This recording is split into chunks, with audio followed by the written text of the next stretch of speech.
personas que nos acompañan hoy en este auditorio de la Facultad de Ciencias Sociales y también a las personas que nos están viendo o nos verán en algún momento por medio de las redes. Mi nombre es Claudio Vargas, soy el director de la Escuela de Historia y estoy muy complacido de estar acá moderando esta primera mesa redonda.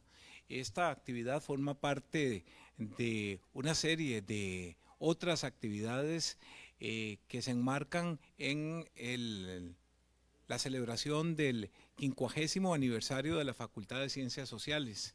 Se denominan jornadas de investigación, acción social y docencia y se realizarán durante estos días. Me corresponde y me honra presentar entonces la primera mesa de trabajo denominada Interacciones en el Mundo Social. La primera participación es de la estudiante Yailin González Gómez. Ella es bachiller en Ciencias de la Comunicación Colectiva con énfasis en periodismo de la Universidad de Costa Rica y también es bachiller en Ingeniería en Computación del Instituto Tecnológico de Costa Rica. Su exposición se llama Memorias mediatizadas, construcción de temporalidad a través de Instagram Stories en Costa Rica.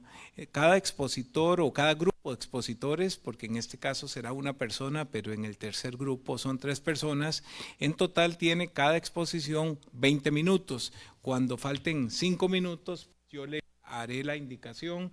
La primera parte será escuchar las exposiciones y luego tendremos una posibilidad de atender réplicas o también consultas que se den sea de manera directa o por medio de las redes. Así que bueno, muy complacido, Yailin, la escuchamos. Bueno, muchas gracias. Tal vez para aclarar, soy estudiante de ambos bachilleratos, todavía no soy bachiller, estoy a un par de semestres de graduarme. Pero bueno, yo vengo a hablar un poco de un proyecto de investigación que desarrollé en el marco de un curso de la Escuela de Ciencias de la Comunicación Colectiva, el taller de investigación cualitativa, gracias al apoyo de la persona docente que está aquí presente, Michelle Ferris. Y bueno, digamos que este es un proceso que nace como de una reflexión también de un curso anterior, y tal vez ahí es donde yo me pregunto como por qué estudiar Instagram Stories, ¿verdad? Que pareciera ser algo muy cotidiano o como tal vez que no tiene tanta profundización, pero al final de cuentas yo creo que es muy importante entender qué hacemos nosotros con los medios, no solo qué hacen los medios con nosotros las personas. Y bueno, Instagram Stories particularmente, digamos, no ha sido estudiado tan a profundidad. Se han estudiado otro tipo de redes sociales como Facebook, y bueno, tenemos poblaciones que verdaderamente han crecido, digamos, como bajo este concepto que llamamos nativos digitales. Entonces son más o menos como las poblaciones que nacieron ahí alrededor de los años 90 y que han tenido como vinculaciones muy fuertes a lo largo de su vida con estas redes. Entonces, digamos, se encuentran muchos espacios como de autorrepresentación a través de estos archivos digitales. Al mismo tiempo, digamos, la investigación centrada en Instagram va más como desde la parte comercial, es decir, cómo funciona Instagram en términos de anuncios, o ahora en términos como de influencers o de campañas, o también como la alteración de la estética. Hay como tal vez un estigma alrededor de Instagram, ¿verdad? De que lo que nos muestra tal vez no es tan cercano a la realidad, sino que son cosas como más curadas, que más adelante, bueno, se refleja en la investigación, pero estas cosas más curadas también están muy cercanos como a nuestra vida cotidiana. Entonces eso era como lo que queríamos retar un poco con este proceso de investigación, ¿verdad? Como decir, ok, lo que se muestra no es necesariamente falso, sino que también es parte de nuestra identidad y qué tanto se puede reflejar de las personas a través de Instagram Stories. Y también el tema de las investigaciones en archivos digitales, que, bueno, obviamente se ha estudiado sobre archivos mucho tiempo, pero en el tema de medios y en la parte digital va más como a inicios de los 2000 relacionado como a la memoria como tal de las computadoras, y en la parte ya como de redes sociales se ha relacionado más a Facebook, pero no tanto como a esta nueva modalidad, digamos, de archivos efímeros que desaparecen en 24 horas. Entonces, bueno, nuestra pregunta general era básicamente cómo utilizan las personas usuarias la herramienta de Instagram Stories para representar su identidad y vida cotidiana en estos espacios mediatizados. Y de ahí, bueno, obviamente esto es algo muy amplio, entonces teníamos que empezar a ver cómo desempacarlo, ¿verdad? O qué aristas íbamos a encontrar. Entonces tenemos la primera, que tiene relación con la identidad, la autenticidad y la presencia, que es esta parte que les decía de queremos ver, digamos, cómo está reflejada la parte más auténtica o genuina de la persona a través de los Instagram Stories o características o hechos de estas personas, ¿verdad? Entonces, ahí nos basábamos un poco en el trabajo de Irving Goffman, donde se habla de máscaras, ¿verdad? Entonces queremos explorar, bueno, cuáles son estas máscaras y qué tan cercanas son a nosotros. Luego, evitar el colapso del contexto. Básicamente, el colapso del contexto o context collapse es como un concepto que engloba, digamos, cuando tenemos como esta fusión de audiencias en lugar de la segmentación. Entonces, por ejemplo, hay personas que quieren mantener separadas como las audiencias laborales de las familiares o los amigos cercanos de la familia, pero todas terminan convergiendo en un mismo espacio. Pero estas plataformas, a final de cuentas, nos dan funcionalidades, por así decirlo, que permiten que nosotros mismos elijamos como qué contenido mostrarle y a qué personas o a qué audiencias. Y bueno, obviamente las versiones que mostramos como dentro de estos segmentos, ¿verdad? En el caso de Instagram Stories, de Close Friends o de la parte abierta, pudieran ser ligeramente diferentes. Entonces, entender el por qué. Y por último, la construcción del tiempo y la memoria, que inició siendo como algo muy abstracto, terminó siendo abstracto también, pero curiosamente fue donde obtuvimos más resultados. Digamos, el tiempo, la memoria, los recuerdos se insertaron como en todas las demás otras categorías.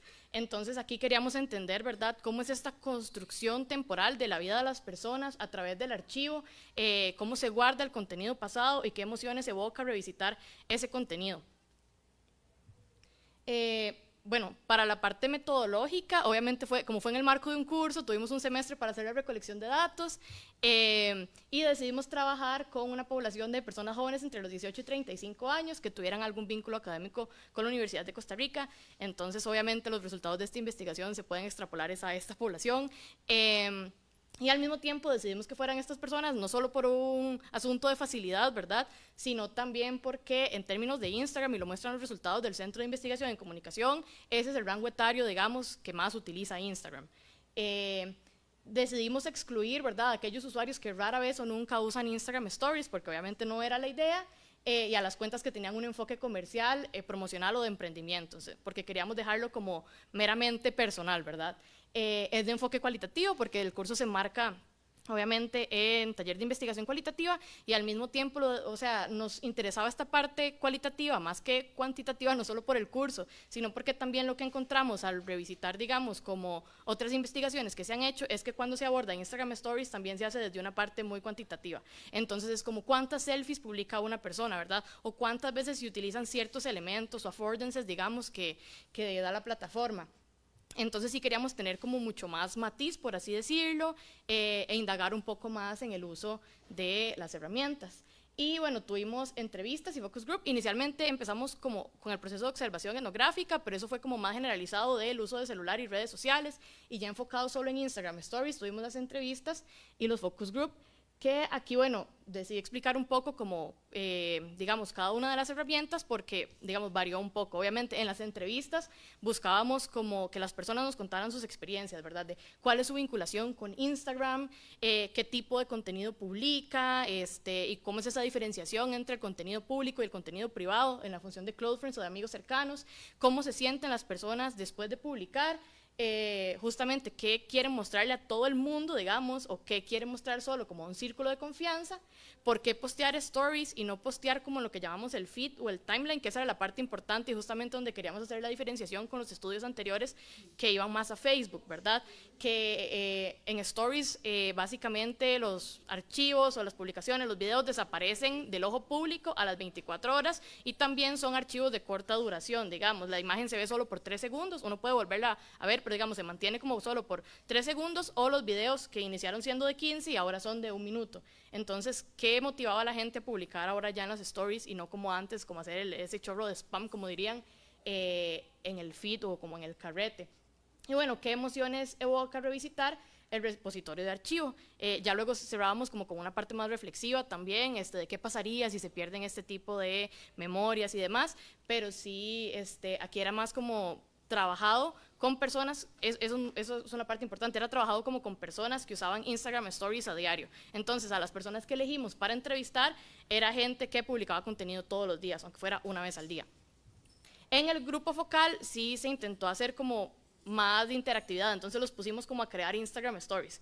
Entonces les dijimos que, bueno, capturaran stories dentro del espacio físico, en el marco, digamos, de referencias o herramientas que utilizarían para publicar un story.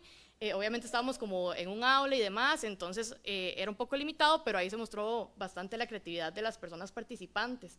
Luego les pedimos que buscaran en el archivo, como Instagram de esta opción de que uno como persona dueña, digamos, entre comillas, de ese material, revisite el archivo, entonces les pedimos que buscaran 3 momentos significativos, digamos, que recordaran que han publicado como en Instagram Stories, por ejemplo, no sé, una fecha de graduación o una boda, entonces, que fueran, buscaran esto, y bueno, que anotaran, ¿verdad?, qué sentimiento les generaba reencontrarse con esas memorias y al mismo tiempo que nos dijeran como en qué contexto o por qué decidieron hacer esos Instagram Stories y si recordaban, digamos, cuál fue la decisión detrás de cada funcionalidad o de cada herramienta estética que utilizaron, ¿verdad? Si utilizaron filtros, si utilizaron texto, etiquetas de ubicación, entre otros. Y bueno, la parte que tal vez a mí me llamó más la atención fue el ejercicio en parejas, que tratamos de juntarlos en parejas, entre personas que no se conocieran del todo, no se conocieran mucho, y se les pidió permiso, obviamente, para que revisaran el archivo del otro, o sea, como que intercambiaron celulares e intercambiaron el archivo. Entonces, ahí el reto era detectar patrones, digamos, en las stories de las personas participantes. No solo patrones estéticos, ¿verdad? Como esta persona siempre usa este filtro, siempre usa estos colores, o siempre usa como estas tipografías, sino como una lista de hechos, digamos, o características de la personalidad o de la persona que pudieran detectar o pudieran deducir, ¿verdad?, sobre la vida de estas personas participantes o la cotidianidad. Entonces, ya ahora sí, no quería entrar hablando tanto como de teoría, ¿verdad? A mí me gusta hablar de teoría, pero creo que me parece más interesante aquí venir un poco con los hallazgos y como un poco descriptivo de lo que encontramos. Y sí tenemos como varias capas, ¿verdad? La primera es cómo definen las personas su relación con Instagram Stories. Y en este caso, la gente que más publicaba, o que publicaba, digamos, de manera cotidiana, definían que Instagram Stories era como una relación entre lo estéticamente bien construido y lo más libre de ataduras, que podría sonar un poco ambivalente, ¿verdad? O complicado de entender, pero justo era esta relación de que, por ejemplo, un participante nos decía que si ve algo bonito de su día y se ve como que el encuadre es estético, por ejemplo, o agradable a la vista, entonces lo iba a publicar, y justamente era libre de ataduras porque publicaba lo que le naciera, digamos, o lo que más representara como las cosas que estaba viviendo en ese día. Entonces la estética sí juega un rol importante, digamos, al momento de compartir esta cotidianidad. Otra persona participante lo definía como compartir el álbum de su vida cotidiana, pero justamente de una manera más estilizada o más aesthetic, como llaman ahora. Luego nosotros, digamos, tratamos de utilizar 2 conceptos como que creamos que era nuestra forma de entender el manejo de los archivos, ¿verdad? Que era como el archivado volátil y las memorias volátiles. Y aquí lo ejemplifico, o bueno, todo trato de ejemplificarlo con una frase también que extrajimos de las entrevistas o de los grupos focales, y en este caso era una participante que nos decía que lo que le da seguridad de los stories era que desaparecen al rato, ¿verdad? A las 24 horas, o si uno quiere los elimina. Pero entonces si se veía mal o si era alguna tontera que había publicado, sentía que la podían juzgar solo 24 horas y que luego a las personas se les iba a olvidar. Entonces ahí es donde ejemplificamos como el archivado volátil, ¿verdad? Que es como, eso digamos que sería un proceso automático, el proceso automático que hace Instagram al momento de guardar esos stories y quitarlos del ojo público y pasarlos solo como al ojo privado, que yo describiría obviamente como por mi proceso de estudiar ingeniería en computación, que es similar al proceso de memoria que tienen las computadoras, justamente, las computadoras físicas tradicionales que conocemos de toda la vida, digamos, que tienen una memoria primaria, que es lo que conocemos como memoria RAM o de acceso aleatorio, y una memoria secundaria, que es el disco duro. Y la memoria primaria solo guarda como aquellos elementos o aquellos datos que estamos utilizando como momentáneamente. Por ejemplo, si abrimos Word, solo va a guardar como el texto que estamos escribiendo de manera momentánea, pero si no elegimos la opción de guardar por completo el archivo para que pase al disco duro, que es la memoria secundaria, bueno, si apagamos la computadora o si pierde corriente, eso completamente se va. Entonces es como una forma similar, digamos, lo que se vive en Instagram Stories, que tiene como un archivado volátil, y justamente el volátil viene de esa parte de computación, digamos, de la memoria de acceso aleatorio, y las memorias volátiles porque, bueno, ahí está como 2 partes, ¿verdad? Memoria volátil, que desaparece para uno mismo como persona que está publicando, que tal vez uno publica en el momento y luego regresa meses, semanas, días, años, lo que sea, y hasta ese punto donde vuelve a revisitar el archivo recuerda, digamos, esa situación, pero también para las personas que lo están observando, que posiblemente después de las 24 horas lo que decían las personas participantes era que percibían que se les iba a olvidar lo que publicaron, y si no era después de las 24 horas, bueno, después de un par de semanas, pero eran memorias como que estaban por un lapso muy corto y luego desaparecían por completo. Luego está el otro concepto como que decidimos como construir como equipo, ¿verdad? Y también basado un poco en funciones matemáticas, que era como la socialización asintótica, donde básicamente, bueno, como las funciones matemáticas, las que crecen exponencialmente de manera logarítmica, llegan a un punto donde se estabilizan los datos, entonces no crecen de manera tan rápido. Acá decíamos socialización asintótica porque hay una diferenciación, que fue un hallazgo interesante que no esperábamos, entre las personas que tienen más tiempo de vinculación con la plataforma y quienes tienen menos tiempo de vinculación. Entonces, la gente que tenía 6 años o más de estar en la plataforma y que publicaba a diario, curiosamente, era la gente que menos le importaba recibir interacciones. Entonces, si una persona empezó en Instagram o Instagram Stories desde 2017, por ejemplo, que se abrió la funcionalidad y publicaba de manera muy frecuente, decían que no les importaba lo que la gente percibieran, digamos, o no les importaba recibir likes o no. Tal vez un poco contrario a lo que uno pensaría, porque, por ejemplo, yo discuto mucho como con mis papás y ellos siempre me dicen, no, es que alguien que publica mucho es porque está esperando validación tal vez de reacciones, pero en este caso no, porque la gente tenía una relación más personal. Entonces, a mayor paso del tiempo era más personal. Y bueno, esta es una frase que me gusta mucho, justamente de una persona usuaria que estuvo en Instagram como desde el 2013, entonces vio todo ese proceso de Instagram sin stories, luego Instagram con stories, y decía, yo ya pasé por ese proceso de que Instagram era algo que tenía un valor muy importante en la socialización de las personas, ya pasé por esa etapa, ya no me importa. Entonces lo que describía era, bueno, yo ya he, digamos, entablado conversaciones con mis amigos acá o conocido a personas extrañas, digamos, también a través de la plataforma, ya pasé por ese proceso, qué sé yo, donde había que estar en tendencia utilizando los filtros o donde que había que publicar casi que como por presión, entonces ya no me importa, ya lo que hago es por puro gusto, digamos, y porque quiero documentar mi vida cotidiana. A diferencia, bueno, no, acá también, una participante que también tenía mucho tiempo de vinculación decía que lo que siente es que ahora tiene que justificarse menos por lo que sube. Entonces, antes si subía algo lo pensaba demasiado antes, durante y después del proceso de publicación, y lo que hacía era como tratar de dar explicaciones si sentía que algo podría generar malas reacciones, ¿verdad? Entonces, como si publicaba algo en la universidad, como tratar de explicar mucho por qué estaba publicando cosas de la universidad y con mucho texto y demás, como estoy aquí haciendo trabajos y demás, para que la gente entendiera, pero que ya no. Ahora publica diario y después de publicar se siente bien, o sea, como que publica, sabe que se guardó esa memoria para ella y ya no le da mucha mente. Y bueno, incluso que si luego llegan a recibir interacciones que no es lo que esperan, sienten como un proceso de validación, pero algo como de que, qué bonito, a la gente le gusta lo que estoy subiendo, pero ya. O que lo que más le llega es como respuestas, no sé, los mensajes de gente que le dice como, ay, leí un libro gracias a una recomendación que vos subiste, o no sé, yo también he visitado ese lugar, entonces como que sienten esa gratificación, pero no dependen de ella, por así decirlo.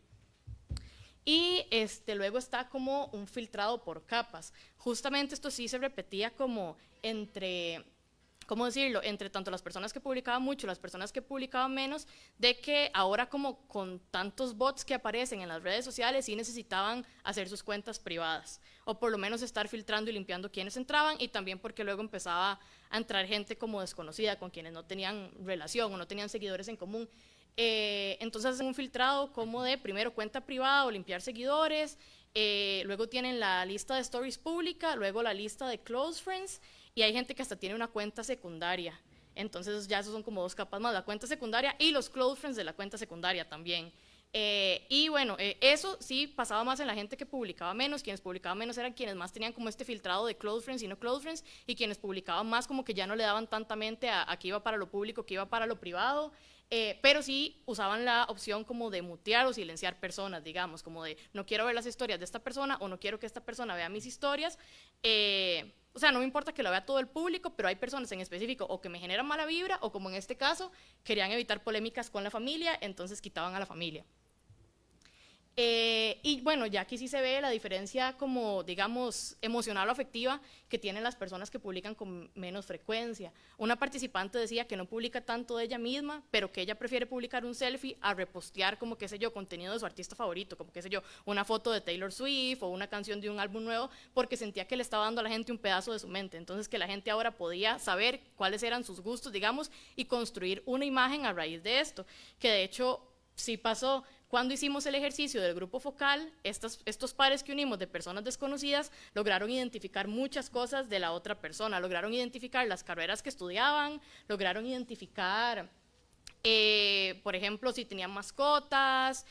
Había una chica como que era muy reservada con sus relaciones y lograron identificar quién era su pareja porque había salido como en 2 stories, digamos, y no publicaba tanto. Entonces dijeron, bueno, si ha salido en 2 stories tiene que ser alguien importante, qué hobbies tenían, incluso hasta como en qué zona del país vivían.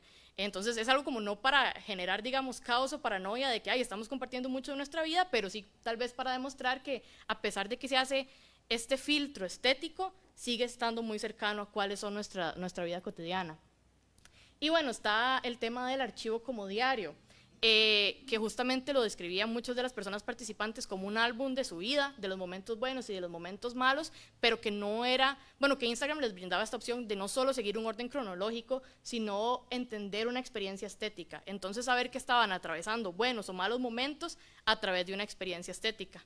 Entonces, a través de sí, publicaban las historias más decoradas o menos decoradas, qué tipografía utilizaban, filtros o demás. Entonces, tal vez no recordaban a ciencia cierta que estaban atravesando en ese momento, pero con solo ver como el recorrido estético que seguían las historias en un bloque de tiempo, podían darse una idea o recordar más o menos, digamos, como cuál era su vinculación en esa etapa. Y ya para ir finalizando, ¿verdad?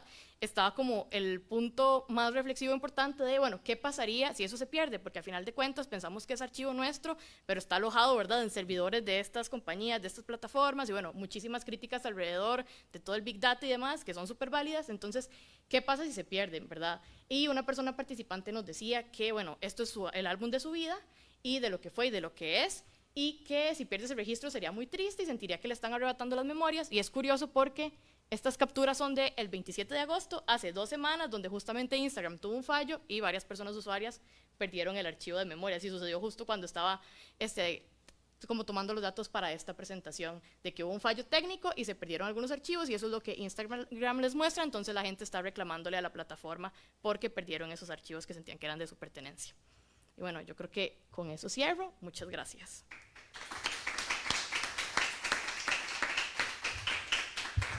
Bueno, Yaeli, muchas gracias.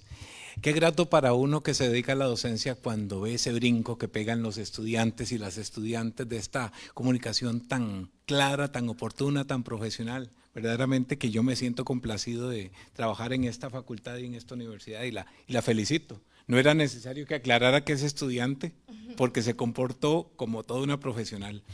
Bueno, al cierre haremos comentarios, atenderemos también consultas. Pasamos a la segunda participación de la magistra Helga Arroyo Araya y la doctora Laura Chacón Echeverría.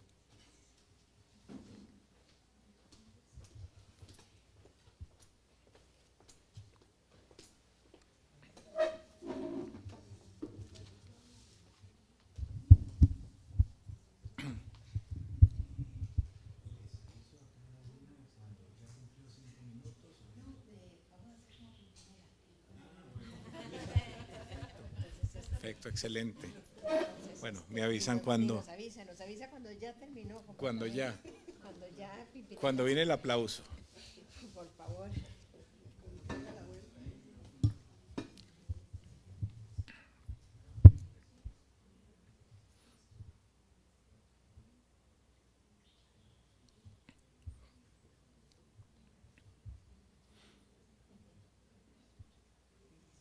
Bueno, continuamos entonces con esta primera mesa de trabajo denominada Interacciones en el Mundo Social.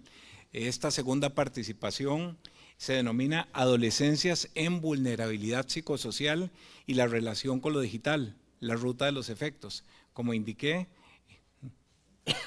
nos acompaña la magistra Helga Arroyo Araya, quien es psicóloga social, investigadora del Instituto de Investigaciones Sociales de la Universidad de Costa Rica y también académica de la Escuela de Psicología de esta misma universidad. También la doctora Laura Chacón, quien igualmente es psicóloga, docente de la Escuela de Psicología e investigadora del Instituto de Investigaciones Sociales. Les escuchamos.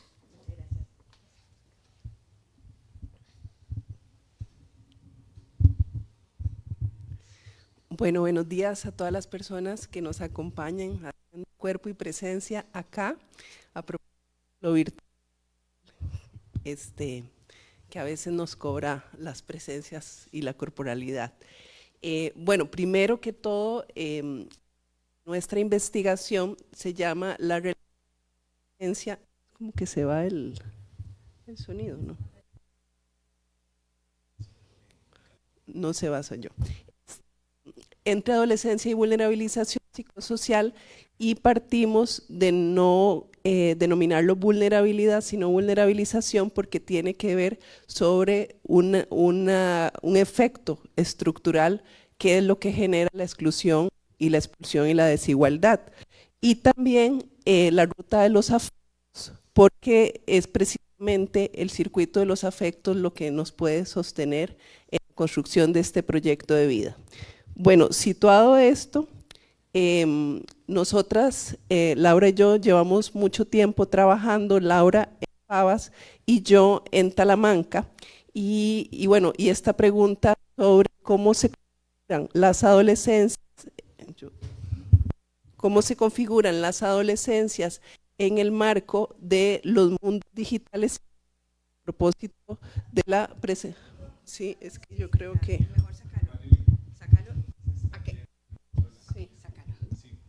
Es que yo creo que ese es el micrófono. Bueno. Entonces empezamos a trabajar este tema porque ambas tenemos experiencia trabajando con adolescencias en estos dos contextos, y nos preguntamos cómo se construyen o se rompen los lazos sociales de las personas adolescentes que están en esta relación entre las vulnerabilizaciones estructurales y el vínculo con lo virtual. Entonces trabajamos en dos comunidades desde el año pasado. Además, bueno, rescatar que este proyecto de investigación también ganó fondos de la universidad para poder realizarse, y trabajamos en dos comunidades, Chiroles, en el territorio indígena Bribri en Talamanca, y en Rincón Grande de Pavas. ¿Por qué en estas comunidades? Porque estamos a dos contextos, no solo de vulnerabilización y exclusión y altos indicadores de desigualdad y pobreza, sino también en dos contextos con una brecha digital. Entonces, donde en el caso de Chiroles y Talamanca tenemos otro contexto que tiene que ver con la expulsión que llamamos étnica geográfica. Entonces, además, encontramos en ambas comunidades que hay una expresión de una matriz de la misma violencia, solo expresa de adentro hacia afuera y otra de afuera hacia adentro. En el caso de Pavas, tenemos tasas desde el 2017 de altos índices de homicidios dolosos, y en Talamanca desde el 2014 una declaratoria de emergencia cantonal por la problemática de suicidios. Entonces, voy a hacer cambio aquí. Yo creo que sí es el micrófono que se está descargando. Ahora sí. Entonces, sí, en estos contextos, ¿verdad?, que además estamos viendo que hay una cristalización del sufrimiento que se genera desde la desigualdad y las injusticias sociales en las corporalidades, la pregunta sobre cómo configurarse como persona adolescente en este tiempo nos emerge y nos convoca. Entonces decidimos trabajar a través de la historización de preguntarle a las personas adolescentes sobre cómo es ser adolescente en este momento en un contexto geográfico y en un contexto rural, además indígena, y trabajar desde lo colectivo sobre talleres, ¿verdad?, de cuál es la relación en la grupalidad con el objeto digital. Particularmente en Pavas trabajamos con 18 adolescencias y en Chiroles con 15. Hicimos, por la experiencia que vamos identificando, hicimos talleres o ejercicios grupales diferentes en cada uno de los contextos, porque tiene que ver cuando se inicia el contacto con lo digital. En el contexto urbano de Pavas, lo que observamos es que el inicio es muy temprano, desde que están bebés. En cambio, en Chiroles la media de contacto con el objeto digital es a partir de los 9 años. Y además, también hay otra variable que tiene que ver con la tenencia, que en Pavas la tenencia del objeto digital es temprano, en cambio en Chiroles no. Entonces, en el caso de Pavas, en los talleres nos enfocamos alrededor del juego que más se jugaba, que era Minecraft, ¿verdad? Entonces, establecimos una construcción inicial de crear la casa ideal en el contexto de Minecraft. Después, en otra, las casas tenían que ser intercambiadas, y ahora Laura va a compartir un poco más sobre eso. Y después, el gobierno local establecía limitaciones sobre las construcciones y lo que se podía hacer, bastante cercano a la realidad. Y en el caso de Chiroles trabajamos más bien con una cartografía sobre la relación con el objeto, cuándo empezó, cómo fue esta convivencia, y también sobre cómo construir historias de acompañamientos de las figuras de padres, madres o personas cuidadoras en la relación con este objeto. En total trabajamos con 33 personas adolescentes, donde tratamos de profundizar, tanto en el marco de los talleres como el de las historias de vida, la historia vincular afectiva, los procesos de construcción subjetiva y la vivencia del cuerpo, la sexualidad, las afectividades y el proyecto de vida en relación con el objeto digital. Bueno, en este sentido es que de alguna manera, ya Helga lo dijo, nos interesó muchísimo lo que es el circuito de los afectos, y ahí sí quisiera yo como retornar un poco a lo teórico que nos llamó en el circuito de los afectos. Directamente estuvimos con Spinoza del siglo XVII, y luego a partir de esto volver otra vez con otros teóricos muy de actualidad que realmente regresan también a Spinoza para trabajar lo que es el afecto desde su estructura social. Eso quiere decir qué esconde el afecto en una estructura social, y que no es el afecto como lo vamos a decir posteriormente, por ejemplo, vergüenza o ira, tiene que ver directamente con una estructura social, ya sea de inclusión o de exclusión. Nosotros elegimos dos sitios de exclusión, pero diferenciados. El primer sitio tenía que ver con suicidio, que se dio en la emergencia cantonal en 2017, y luego el otro sitio, como ya Helga lo dijo, con homicidios dolosos debido a la fuerte entrada del narcotráfico, probablemente, y narcomenudeo, probablemente desde el año 2004-2005, y que ha ido creciendo. Entonces, a partir de esta situación, teníamos de nuevo otra pregunta, la tecnología digital. Y dentro de la tecnología digital, queríamos partir de un elemento, un concepto que lo plantea ya desde el Fedro de Platón, que es el fármacon. Y el fármacon es que no es necesariamente ni malo ni bueno, sino según su uso. Y el fármacon ahí porque nosotros queríamos no volver otra vez como a decir la tecnología es mala, la tecnología es buena, sino queríamos ver su uso en sí mismo y partir de cierta neutralidad. Reconocemos que la neutralidad no existe, pero de cierta neutralidad en el objeto digital. Entonces es a partir de esto que nosotros planteamos el fármaco como remedio o veneno, y que en esta vía circular en ambas vías, nosotros entrar a preguntar qué hace el objeto digital en su persona, y dentro de esto también tener muy claro que el acceso o no acceso provoca directamente sistemas de afectos, de vergüenza o de inclusión, o el mismo uso puede ser perfectamente usado para la violencia o para fortalecimiento del lazo social. Entonces, en esta vía de los afectos también nos interesó muchísimo lo intergeneracional, porque ahora que hablaba la compañera de los story times de Instagram y todo, bueno, yo soy de otra época completamente, que he tenido que irme adaptando a las nuevas épocas. Entonces, ¿qué es igual que cualquier mamá? ¿Qué es este concepto de intergeneracional? Que abandonan los hijos porque no saben cómo usarlo, o los acompañan de una forma muy atemorizada, muy prohibitiva, y también los hijos las otras vías que tienen para engañar a los padres. Por ejemplo, los padres no tienen un fuerte uso tecnológico, entonces usan el WhatsApp en una forma muy, muy normalita y se comunican en Instagram con clave. Entonces los papás quedan fuera.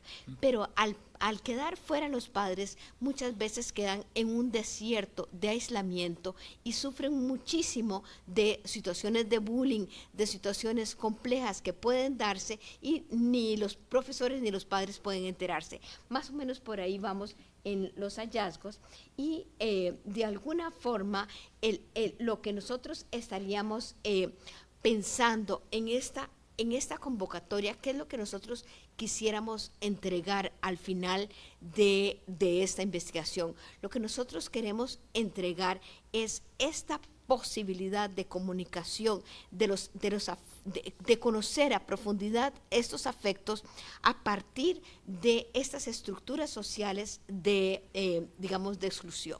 Y esta exclusión, como ya les decía antes, son dos comunidades diferentes, pero al fin y al cabo excluidas en su diferencia.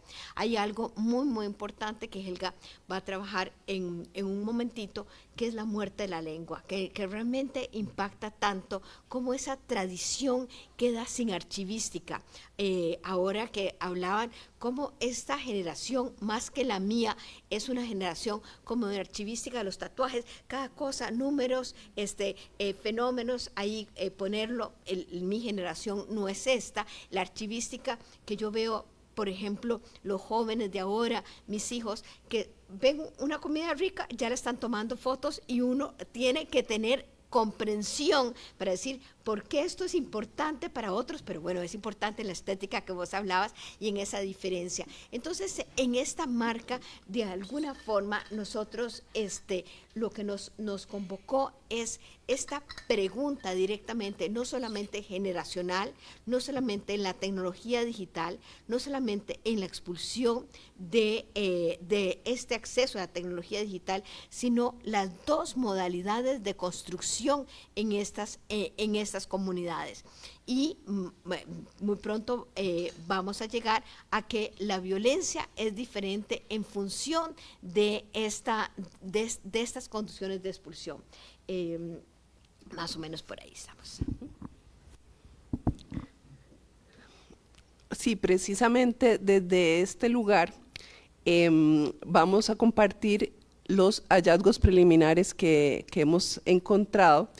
Y bueno, como señalaba Laura, uno de nuestros referentes teóricos es Spinoza, entonces nos interesaba mucho explorar el circuito de los afectos y afectos entendiendo como aquello que potencia o disminuye la capacidad de actuar.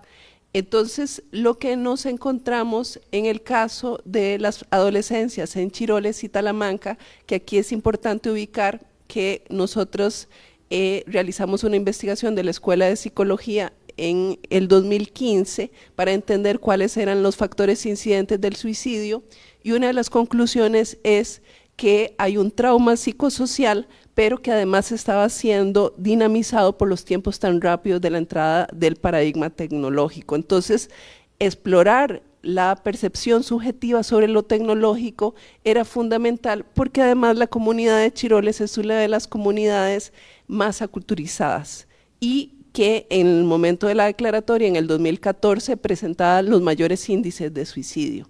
Y aquí, como lo señalaba Laura, nos encontramos con que las adolescencias con que trabajamos no conocen su lengua. Cuando ocurre la imposición en el territorio indígena del sistema educativo en 1950, a las generaciones se le prohíbe hablar el idioma y se les castigaba si hablaban bribri. Esto va generando que se produzcan hijos que no conocen su lengua, y ustedes sabrán que el idioma es esencial para entrar en lo social.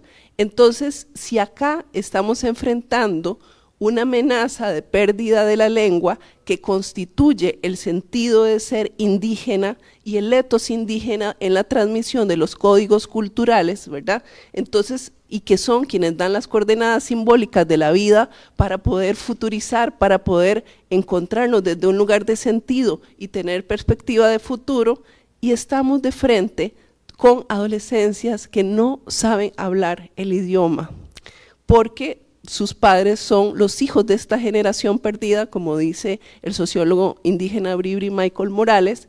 Entonces no hubo transmisión, quienes hablan el idioma son las abuelas y los abuelos. Entonces hay una especie de protección donde no se transmite el idioma para que no reciban la violencia que estaban recibiendo los abuelos y las abuelas.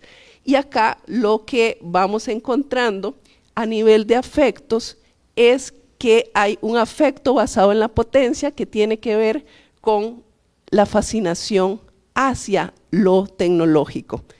Entonces, la fascinación, y ustedes si ven, van a encontrarse en los colegios porque el internet llegó el año pasado. Entonces, esto es lo novedoso que está posibilitando, ¿verdad?, acceder a un mundo que te ha históricamente y sistemáticamente violentado y excluido. Entonces, nos hacemos esta pregunta. En el caso de Pavas. Sí, bueno, en el caso de Pavas, este último aspecto, porque lo voy a unir con Pavas, si no se tiene la lengua, no se tiene la tradición. Y si no se tiene, digamos, se entra en una condición de anomia. Anomia quiere decir como una condición, ausencia de nomos, por tanto, de ley, y hay otras leyes, pero aquí, entonces, el entusiasmo que vimos Helga y yo era que todos querían aprender inglés. Si sabe algo de inglés, diga alguna palabra en inglés, pueden hablar entre ustedes en inglés, etcétera. Entonces, esta condición es histórica de exclusión. Entonces, en este momento hay como un entusiasmo, vimos como un entusiasmo en el uso de las redes sociales. En el caso de Pavas, hay un punto muy importante que quiero, digamos, destacar, y es este punto, el uso de la fuerza. El uso de la fuerza en los años 60, que son los abuelos y los bisabuelos de estos chicos, tuvo un gran beneficio, porque todo el territorio de Pavas Noroeste fue tomado en precarios. Y entonces esos precarios fue tomado a la fuerza, y quien tenía más fuerza lo lograba más. Esa es la tradición que se transmite. El uso de la fuerza logra tener terreno, logra tener techo, logra tener todo.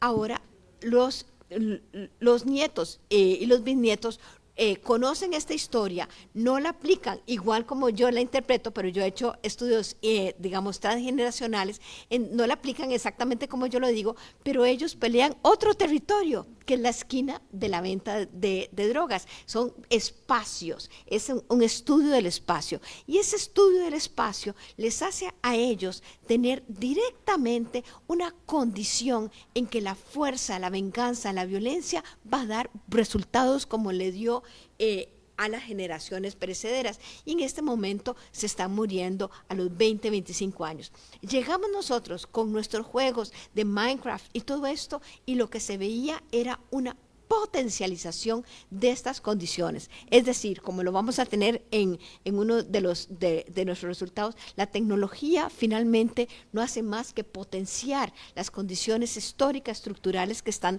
teniendo. Entonces, a diferencia de los chicos en Chirores, aquí todo lo que querían era destruir al vecino, porque si acaso se metían un poquito más de la cerca, había que destruirlos, ver a ver cómo votábamos al alcalde que nosotros habíamos puesto, o a cualquier figura de autoridad. Entonces, en ese sentido, es el uso de la fuerza como mecanismo que otra vez se reproduce en la tecnología digital.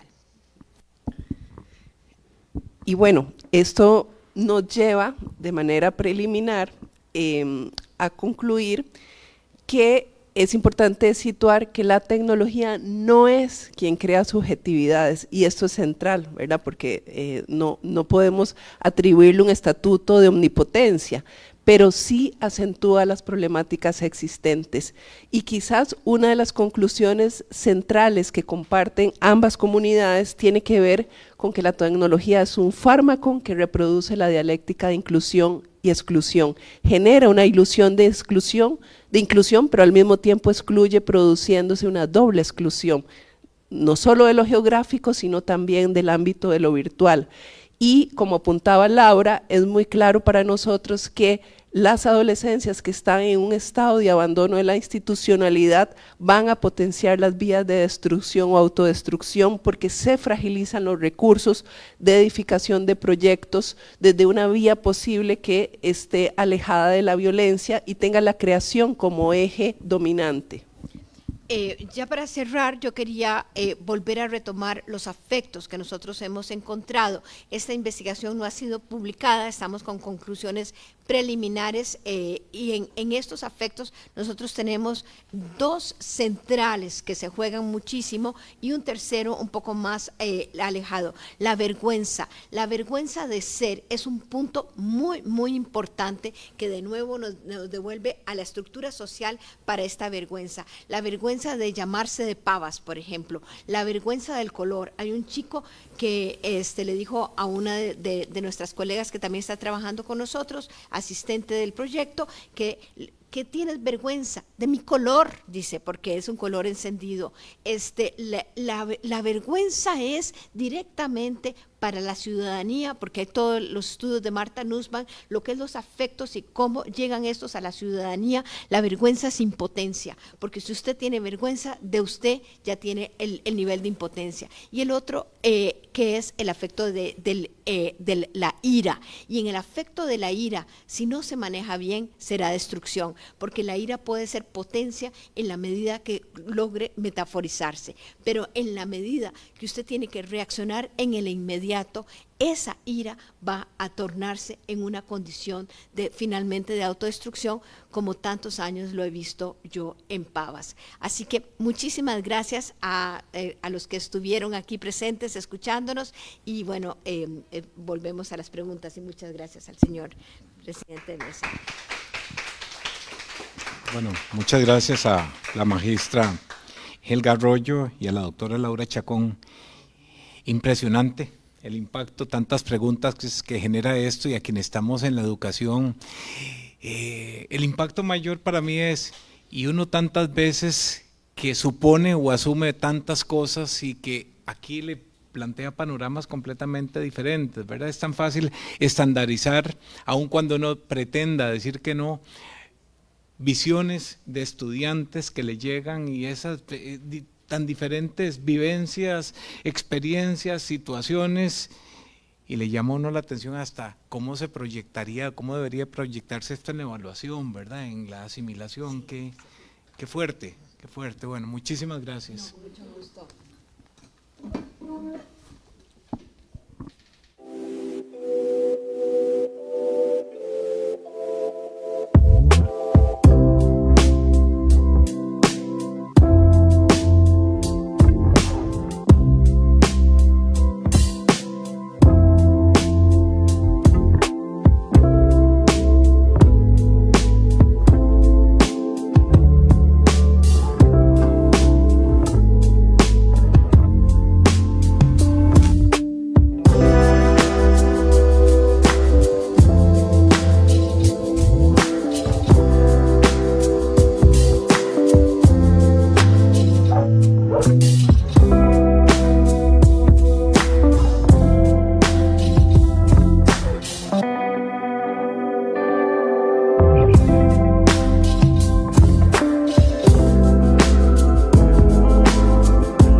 entonces esta tercera participación en esta mesa de trabajo número 1, que se denomina Interacciones en el Mundo Social.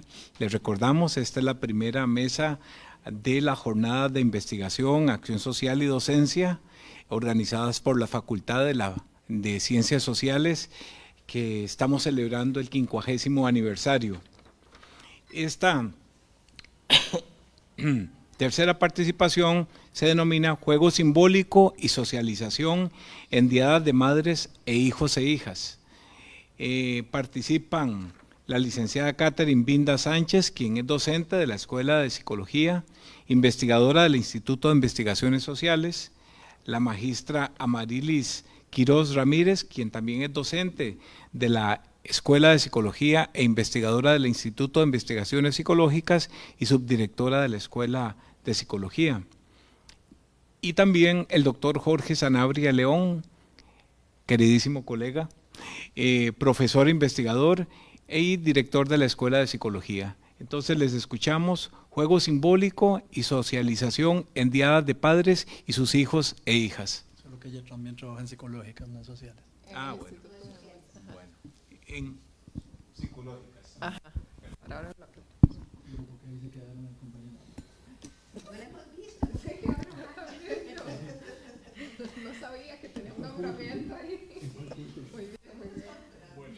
Bueno, muy buenos días. Encantada de estar acá. Para hablarles de esta investigación, bueno, es una investigación que iniciamos en el 2022. Lo que les vamos a presentar aquí es el proceso de la investigación y principalmente un énfasis en los resultados que hemos obtenido. La investigación se encuentra en proceso de publicación, es decir, estamos iniciando lo que es la escritura del documento para la publicación. Bueno, aquí qué es importante, quizás vamos a hablar de la interacción, pero no necesariamente una interacción como la han hablado anteriormente, con objetos simbólicos y relacionados con la tecnología, sino más bien la interacción interpersonal en las bases de la primera infancia. La hemos denominado narración y juego diádico con objetos en la primera infancia, principalmente por el interés y la relevancia que adquiere justamente la madre en la mediación con objetos, es decir, con juguetes, para el desarrollo de lo que es adquisición y desarrollo del lenguaje y el sentido y apropiación de las palabras en los niños y en las niñas. Esta investigación estuvo vinculada al Instituto de Investigaciones Psicológicas y a la Escuela de Psicología. Nos trazamos una pregunta de investigación justamente con el objetivo de poder mirar si era posible establecer el papel que tiene esta mediación de la madre y de la narrativa de la madre, la narrativa con objetos, con juguetes, para favorecer la adquisición de significados en sus hijos y en sus hijas, particularmente al recrear un escenario narrativo, ¿verdad? Partiendo de que en el juego espontáneo, en la vida cotidiana, en el juego natural, se crea una narración a partir de la cual se favorece que niños y niñas vayan adquiriendo, construyendo y reproduciendo el significado de las palabras. Tenemos el objetivo general de la investigación, que era establecer cómo la presencia de la narrativa materna con el uso de estos objetos, que ahora vamos a explicar qué tipos de objetos trabajamos, facilita la incorporación del o la bebé como agente en la recreación de escenarios de interacciones cotidianas que permite la adquisición de significados. Para eso trabajamos como tres grandes elementos. En primer lugar, determinar las estrategias de juego con objetos que implementaban las mamás con sus hijos y con sus hijas. Enseguida, valorar los indicadores del registro de la narrativa materna en los niños y niñas. Y en un tercer momento, identificar los guiones o los scripts que se dan en estas narrativas, es decir, la continuidad de patrones comunicativos, reiterativos y ya adquiridos en la dinámica interactiva entre madre, hijo o hija. Vamos a pasar a explicarles un poquito el desarrollo metodológico de la investigación.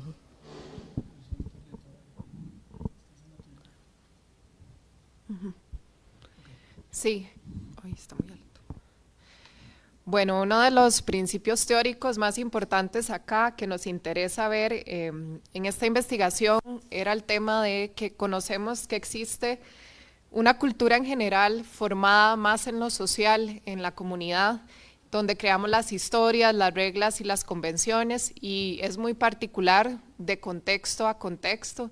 Y a la vez tenemos una cultura mucho más específica que se puede crear dentro de cada hogar, dentro de lo que la madre interpreta del mundo, y cómo a través del juego puede transmitir estos conocimientos, estos significados, y cómo adquiere un sentido la interacción por el cual se transmite todas estas historias y estas convenciones. Entonces tenemos como distintas capas, ¿verdad? Una cultura mucho más general, pero también aquello que se construye en la interacción.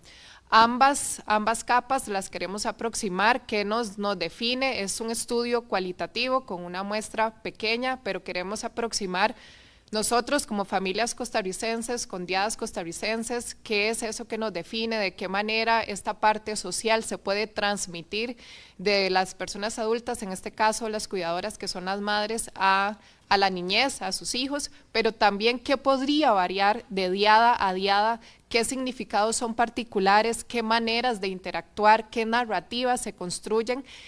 Era de las cosas que más nos interesaba conocer como en detalle. A nivel metodológico es importante destacar que era un estudio con una parte cualitativa y una cuantitativa, por tanto era un estudio de aproximación mixta. Teníamos la participación de 28 diadas que formaban parte de un estudio cuasi experimental, donde teníamos una condición control, donde se utilizaban juguetes más, le llamábamos neutros, como bloques, como plasticina, de colores, y la otra condición que era la experimental, donde teníamos juguetes que podrían llamarse más animados, ¿verdad? Como carrito de hacer compras, como una refrigeradora, como distintas simulaciones de comida. Eran las dos condiciones que teníamos. Pertenecían 14 diadas a un grupo y 14 diadas al otro. Los bebés tenían 18 meses de edad aproximadamente, y se les grababa en 2 ocasiones, 2 días seguidos, interactuando de manera natural en su entorno natural. La madre escogía el ambiente donde se sentía más cómoda. Cuidamos ciertas recomendaciones, ¿verdad? En cuanto a ruido, en cuanto a darles una consigna específica a todas las madres, que era que interactuaran con sus hijos como suelen hacerlo normalmente. Nosotros como equipo investigador íbamos a estar ahí solamente cuidando el ángulo de las cámaras, pero la interacción tenía que ser lo más natural posible, que jugaran como ellas usualmente querían jugar, y en todos los casos al parecer se dio de una manera muy natural. Solo nos aproximamos como investigadores si había que arreglar algún tipo de detalle técnico, pero se daba espontáneamente. En algunas ocasiones incluso se daba como la interacción de algún hermanito por ahí que pasaba, que para nosotros desde la validez ecológica era muy importante también considerar este tema de qué es esa interacción natural, ¿verdad? ¿Qué es lo que se da y qué es lo que se construye a partir de aportar unos objetos a una situación con una indicación como esta de que se diera de la manera más natural posible? Las 2 interacciones se grabaron por media hora, se desarrolló un manual de codificación que fue como a mucha profundidad y mucho detalle. Como decía Marilis, tratamos de distinguir estos guiones que la mamá desarrollaba en interacción con su bebé, pero también cuál era la parte del bebé en medio de, ¿verdad? Qué era lo que él proponía, qué era lo que la madre proponía y qué era lo que se podía generar en conjunto, qué se creaba a partir de eso. ¿Sigo yo? Sí. Caramba, ni 5 minutos llevamos.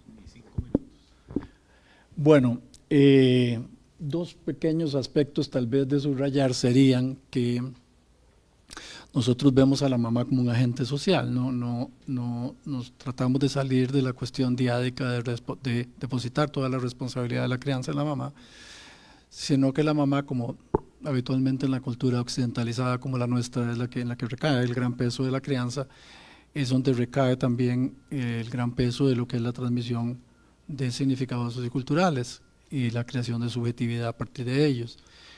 Eso para aclarar. Lo segundo es que la validez ecológica para nosotros es importante porque que aparezca un hermano, como decía Catherine, o que de pronto pasaba el perro o algo así, un carro, lo que fuera, es bueno, la mamá tiene que lidiar con eso cotidianamente, la mamá tiene que saber qué hacer, si está jugando con el niño o está haciendo cualquier otra cosa, si hay una interferencia, tiene que ver cómo lo resuelve. Para nosotros eso más bien era una pista. Y los 18 meses tienen que ver con que el niño tiene el lenguaje receptivo, ya muy bien consolidado, pero no así el lenguaje expresivo.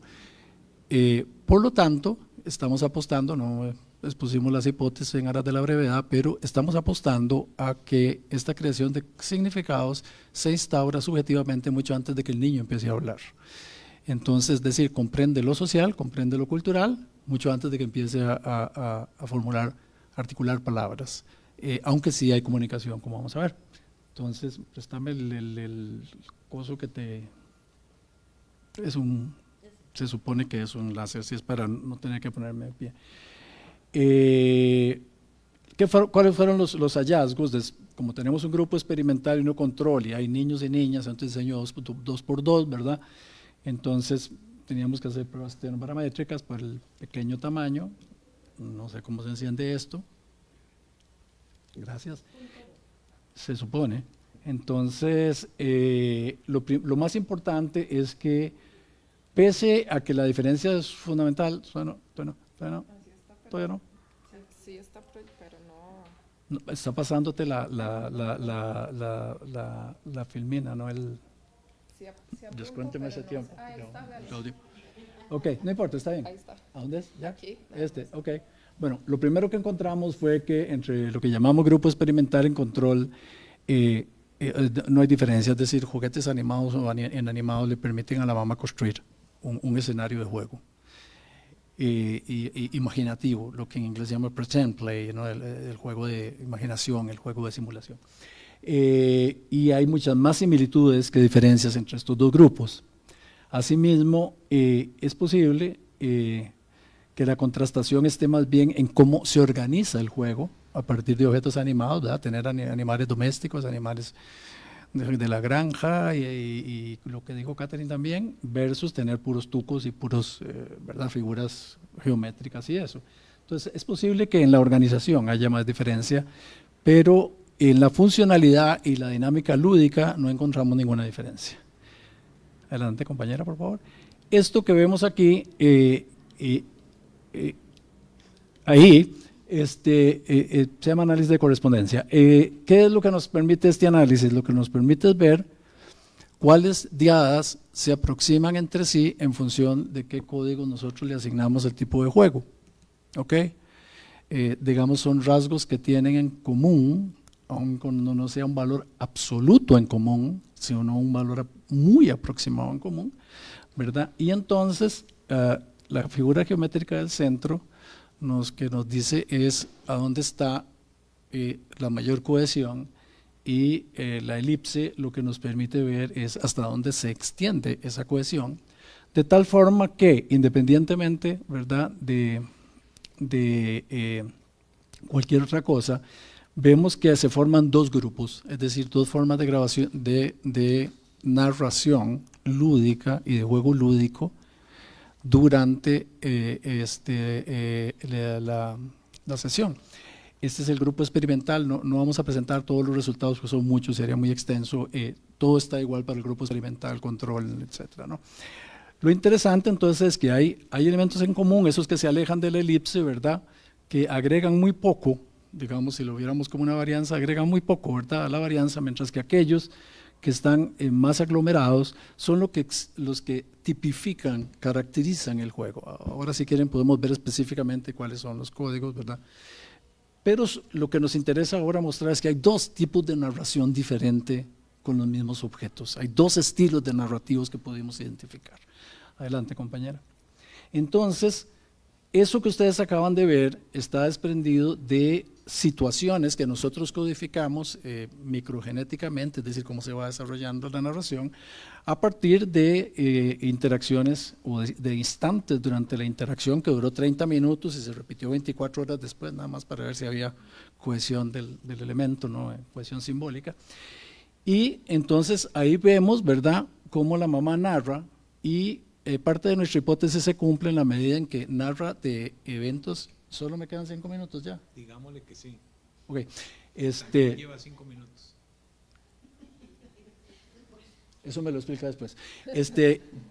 Lo que vemos entonces es que aparecen temas cotidianos, lo que vemos es que aparecen aspectos de la vida en la que participan sus hijos e hijas, que la mamá recrea, que la mamá denomina, que la mamá ubica simbólicamente dentro de un contexto, que la mamá construye imaginativamente un contexto de cosas que no están ahí, que no están ocurriendo ahí, que podrían ocurrir en el futuro. Por lo tanto, está preparando a una concepción simbólica de esos eventos, de la historia que tiene en común con su hijo, con su hija, a eventos que podrían tener matices y variaciones en el futuro. Adelante, compañera. Ahí, entre el día 1 y el día 2 no encontramos mayor diferencia. Este es un caso específico, nada más el día 12, para que ustedes vean que todos los códigos que están en el centro, ¿verdad?, en la columna vertebral, digamos, son los que tienen en común el día 1 y el día 2, y los que están en los lados son los específicos del día 1 y el día 2, o sea, las coincidencias son enormes a la hora de repetir 24 horas después. El análisis de conglomerados está aquí, es toda la muestra experimental, ¿verdad? Y ahí nos permite, esos son algunos de los códigos, ¿verdad? Y vemos cómo hay dos grandes conglomerados, ¿verdad? Es decir, se agrupan dos grandes conjuntos de elementos simbólicos que se derivan a su vez cada uno en diferentes subconjuntos, ¿verdad? Que van mostrando cómo el juego se estructura y se desarrolla a lo largo de ese instante que nosotros grabamos, ¿verdad?, en esos dos momentos. Adelante, compañera. Entonces, de nuevo, eso que acabamos de ver, ¿verdad?, lo que está mostrado ahí en forma de conglomerado es instantes. Este instante podría estar en alguna de las partes de ese conglomerado que acabamos de ver, porque es donde coinciden una serie de elementos que además las mamás tienen en común dentro de este grupo. Estos son los conglomerados en general, ahí no nos dio espacio para poner el nombre específico de los códigos, ¿verdad? Pero como ven también hay dos grandes, ¿verdad?, dos grandes conglomerados que se derivan a su vez, ¿verdad?, casi bayesiano, ¿verdad?, en rutas que las mamás siguen con los mismos elementos para conseguir el mismo fin que acabo de enunciar. Algunos de los guiones que encontramos dentro de la investigación están aquí, ¿verdad?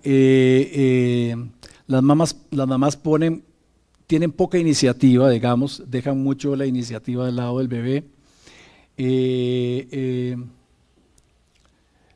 Es que pucha, no leo de aquí. Bueno, los objetos se usan como un fin en sí mismo, a menudo no se construyen elementos en conjunto, pero a menudo los utilizan como una sola cosa. Y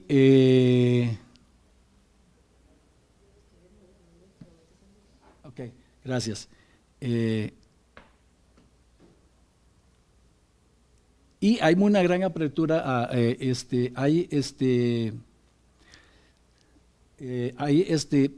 hay una gran improvisación, hay una poca estructuración previa del juego, ¿ok?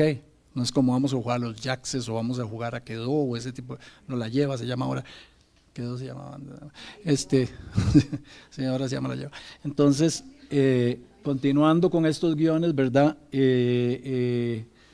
Eso va llevando progresivamente a un esbozo cada vez más sofisticado, más elaborado. Sin embargo, siempre se mantienen en una interacción muy básica y siempre la mamá está abierta hacia los intereses infantiles, está muy pendiente de qué es lo que quiere hacer, con qué quiere jugar, qué es lo que le interesa descubrir en cada uno de los objetos. Y por eso la mamá se esfuerza constantemente a irle dando forma a algo que aparece como muy difuso, si se quiere ver, por parte del niño. A veces la mamá bosqueja algo y trata una y otra vez de que ese bosquejo también forme parte, pero el bebé siempre, ¿verdad?, retoma esa idea seminal y la construye. Y entonces termina habiendo una suerte de fusión, ¿verdad?, entre ambos. uno engancha con los otros. Adelante, porque aquí parece que sigue otra cosa. Estos son los nichos, son nichos de juego, no los voy a leer, ustedes los pueden ver desde ahí, ¿verdad? Que son como lo que agrupan en grandes categorías, ¿verdad? Como cuál es la metacognición de la mamá a la hora de jugar con su bebé, ¿verdad? Entonces, ahí tenemos, ¿no? Elementos que guían desde su cabeza el juego, ¿verdad? Disciplina, orden doméstico, hábitos cotidianos, reproducción de eventos, etcétera. Por la presión que Claudio está ejerciendo sobre mí, no los voy a leer todos. Entonces, en las conclusiones, tenemos que, bueno, que son temáticas de la vida cotidiana, ¿verdad? Y casi siempre domésticas. En contra de nuestra expectativa, aparece poco una invitación a conocer cosas de la afuera, ¿verdad? O sea, la hipótesis se cumple solo parcialmente. Hay poca abstracción sobre los objetos, tal vez por la edad de sus bebés es muy concreto, ¿verdad? Es muy, ¿verdad? En términos piagetianos, ¿verdad? Es operaciones concretas, ¿verdad? Hay un cierto simbolismo, pero porque el objeto está ahí, puedo hacer algo con él. Igual con los juguetes animados con los inanimados. Y bueno, y que no obstante el tipo de juguetes, pues aparece el juego simbólico en ambas. Y lo que para nosotros es muy importante es que hay usos y prácticas culturales.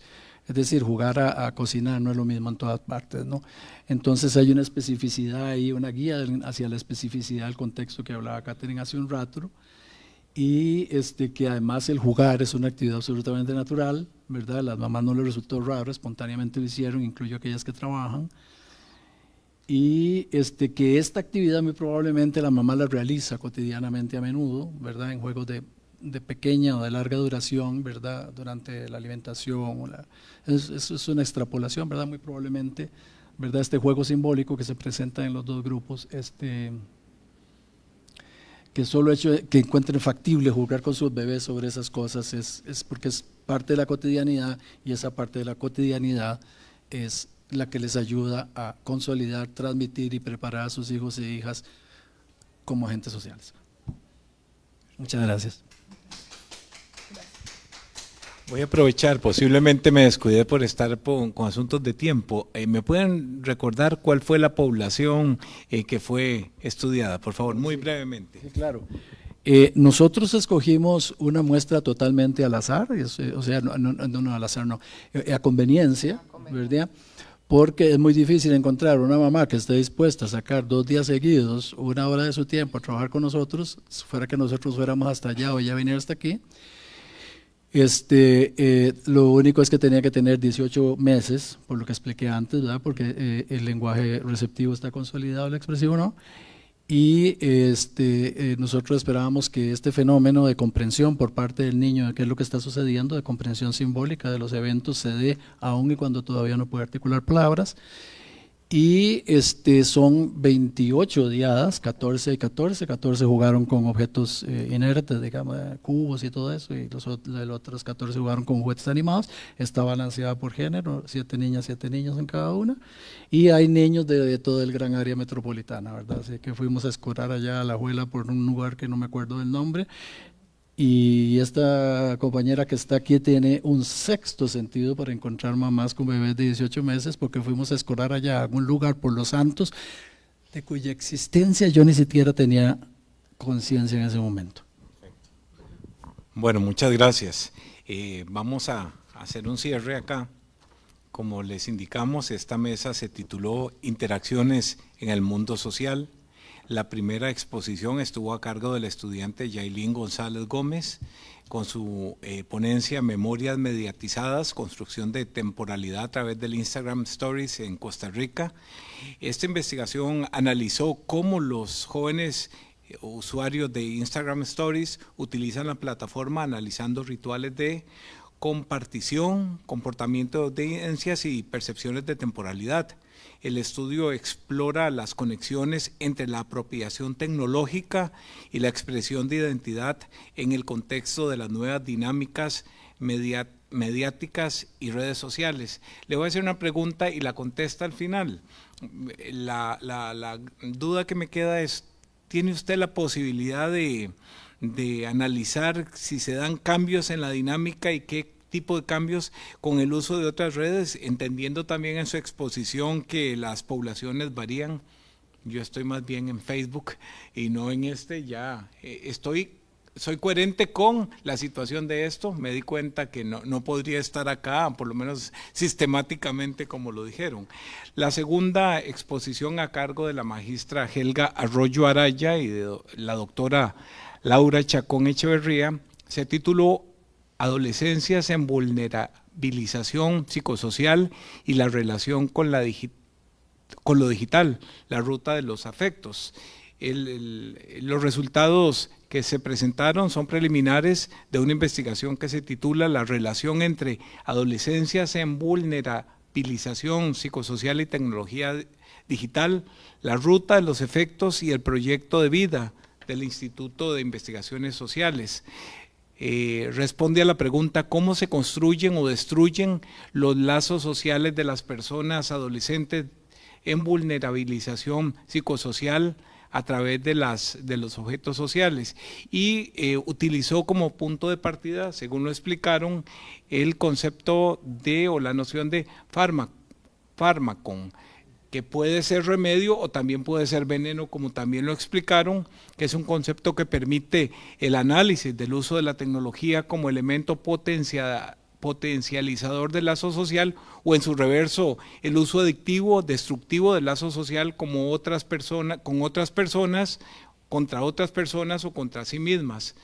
Y finalmente, la magistra Amarilis Quiroz Ramírez, la licenciada Catherine Vinda Sánchez y el doctor Jorge Sanabria León, de manera muy clara expusieron, porque tuvieron más tiempo también, el juego simbólico y la socialización en días de madres e hijos e hijas. No es culpa, es una característica. A estas alturas viera que yo no hablo de culpa. Ya desde hace rato la superé. No. Esta exposición presentó algunos resultados de un proyecto de investigación que se ha realizado desde el 2022. En él se estudia desde una perspectiva analítica interactiva los strips narrativos de madres con sus hijas e hijos cuando juegan. Se busca estudiar cómo la narrativa materna facilita la incorporación de su hijo e hija como un agente activo en la recreación de escenarios interactivos cotidianos para promover la adquisición de significado, lo que yo pensaba también cuando se dijo ahí, y también la socialización de lo permitido y lo aceptado y lo prohibido, ¿verdad? En ese proceso clarísimo. Bueno, entonces, muy rápidamente le solicitaría la consulta que le hice yo a Yailin y también a Helga y Laura. Tenía una pregunta, vamos a ver si la encuentro. Hace mucho tiempo, cuando no teníamos estos medios de comunicación tan, comillas, democráticos, se partía únicamente de los medios ya más orgánicos, más estructurados, los medios de comunicación colectiva usuales, la televisión, la radio, la prensa.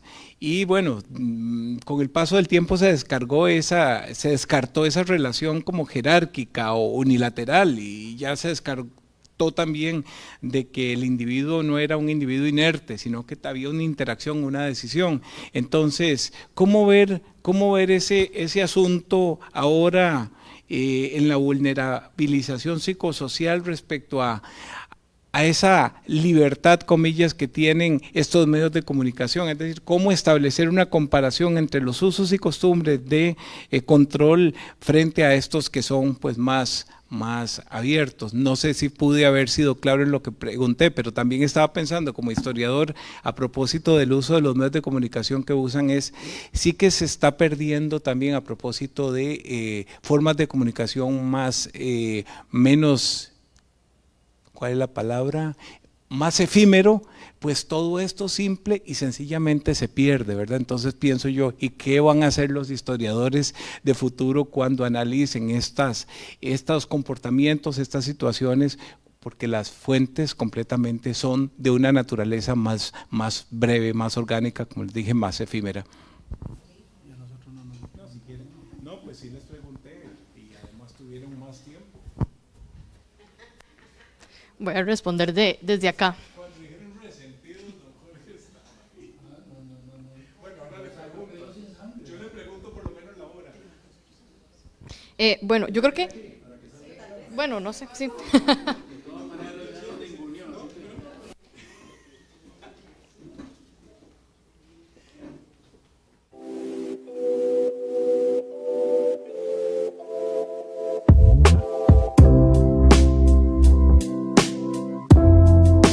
Bueno, yo creo que lo primero es entender que, digamos, nuestras relaciones con los medios de comunicación son eso, relaciones, ¿verdad? Y como una relación, bueno, esto lo tomo como de colegas y profesores que lo he aprendido, digamos, y creo mucho en eso, como una relación, digamos, tiene sus cambios. Entonces, esta investigación podría ser una foto de lo que se vive en el momento, ¿verdad? Contexto 2020, 2021, 2022, 2023. Sí va a cambiar dependiendo de las poblaciones. Como decía al inicio, sí se ha investigado, por ejemplo, en el caso de Facebook, con los archivos no tan efímeros, sino los que son más duraderos, ¿verdad? Las publicaciones como más en el carrete, llamémoslo así. A mí sí me interesaría como eventualmente continuar explorando todos los archivos justamente en estas otras redes sociales porque, a ver, el concepto de historias llega a Instagram, pero llega a Instagram a través de Snapchat. Pero Instagram es como quien lo impulsa, por así decirlo. Y al final, como que es un concepto que se ha adoptado en varias otras plataformas. De hecho, está en WhatsApp, que también es de Meta, también lo tiene ahora TikTok. Entonces, yo diría que sí puede variar, porque de hecho el uso, por ejemplo, que le dan a las historias en Instagram no es el mismo que se le da en WhatsApp. En WhatsApp es mucho más comercial y lo usan con menos frecuencia. Y la población también varía. Por ejemplo, WhatsApp en general, como aplicación de mensajería, podríamos decir que es la plataforma que tiene más uso en Costa Rica según las estadísticas del Centro de Investigación en Comunicación. Instagram sí está mucho más enfocado, de hecho es una aplicación de nicho, podríamos decirlo.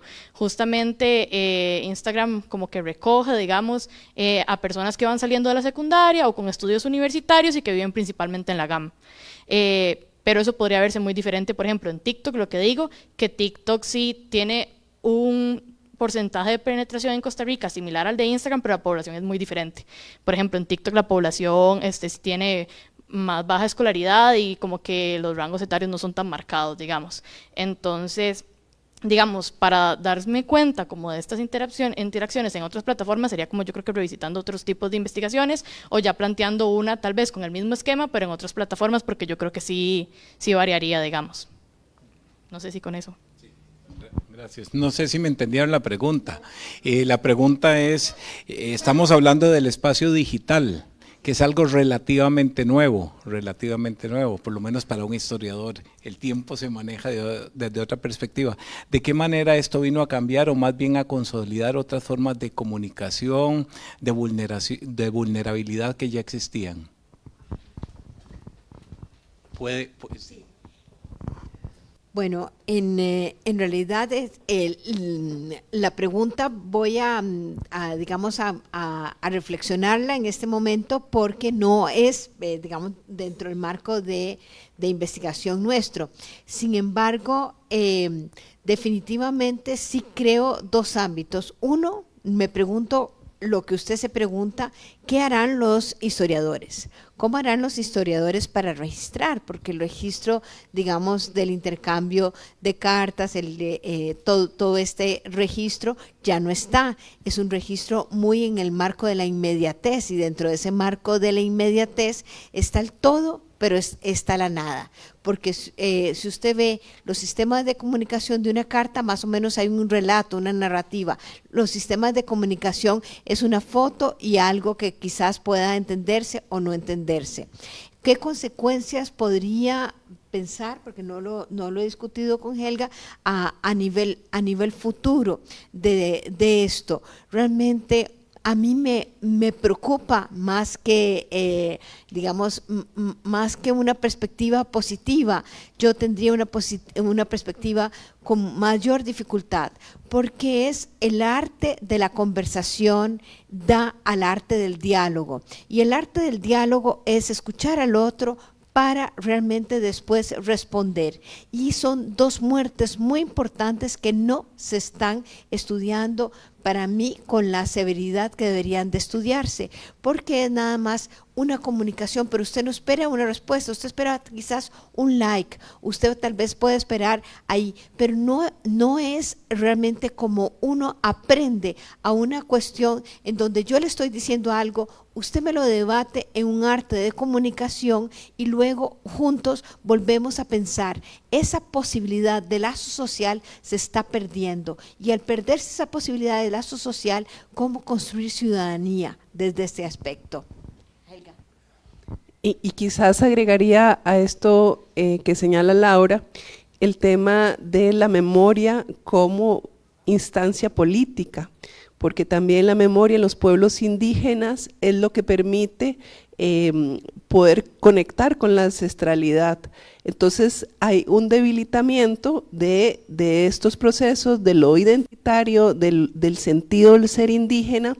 Entonces sí, la inmediatez nos está problematizando, pero creo que como cientistas sociales también nos exige que hay que pensar otras vías posibles desde lo común para sostener, para recuperar otras formas de saber, otras formas de diálogo que definitivamente están tensionadas y bueno, como señalaba Laura, estamos desde un lugar de mucha angustia y preocupación, ¿verdad? Entonces, creo que tu pregunta abre más preguntas, pero también abre una exigencia a nuestra facultad de pensar otras vías posibles para poder sostener.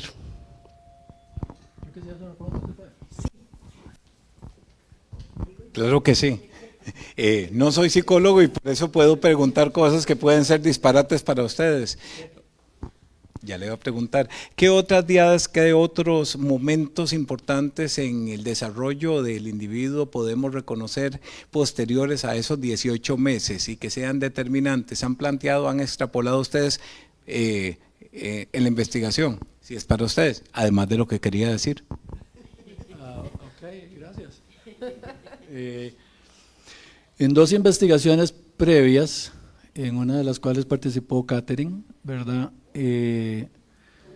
Hemos tratado con dos edades diferentes, por razones también específicas del desarrollo, que es, una primera fue entre los 3 y 4 años, ¿verdad? La primera, esa no participó todavía ninguna de las compañeras, básicamente porque es cuando los niños y las niñas empiezan a acompañar a sus mamás o a los adultos a hacer diligencias, ¿verdad? No necesariamente ir a la escuela, y se enfrentan con una gran cantidad de escenarios novedosos, ir al supermercado, ir a la carnicería, a la panadería, bueno, ahora está todo en un mismo lugar, pero bueno, ir a visitar a la abuela, a la vecina, etcétera, ¿no? Y en ese proceso tiene que identificar cuál es, voy a simplificarlo, es un lenguaje muy grosero, pero ¿cuál es la pauta social, psicosocial para, digamos, cómo se comporta una persona en un determinado contexto? No es lo mismo en una aula universitaria que en un estadio, por ejemplo. Bueno, a veces parece que sí, pero se supone que no. Y entonces el niño tiene que recuperar claves de lo que ha aprendido en la familia, identificar claves de lo que ve en ese nuevo contexto, hacer el match y convertirlo en subjetividad, en forma de ser dentro de ese contexto.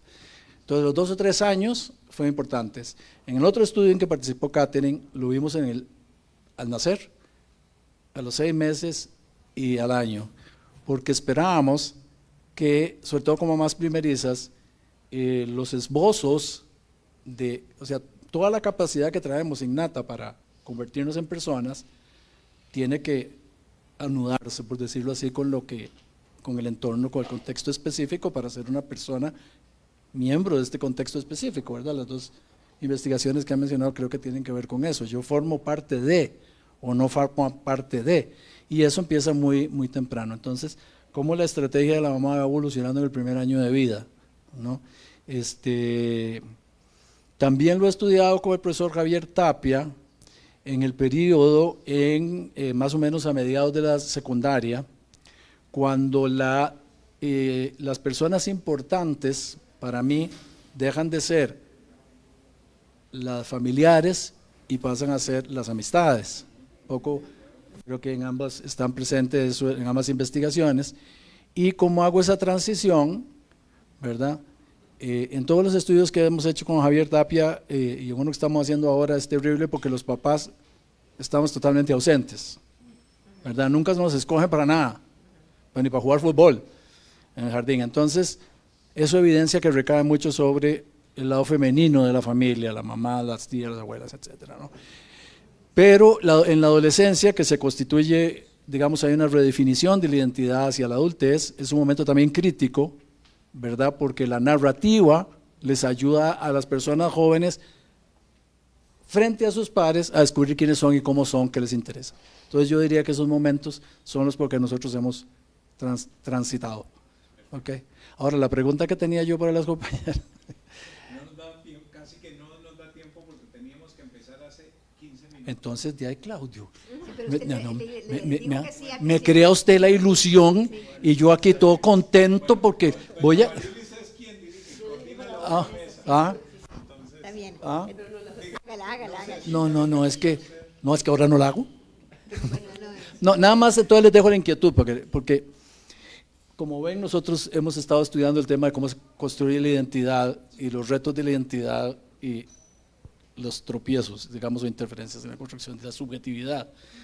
Y con esto que ustedes han hablado hoy, lo que me resuena es que es algo así como una identidad espectral, efímera, y que está como en todos lugares y en ninguna parte, como que no hay un arraigo contextual, ¿verdad? Sino que la tecnología, ni siquiera sabemos dónde está el servidor.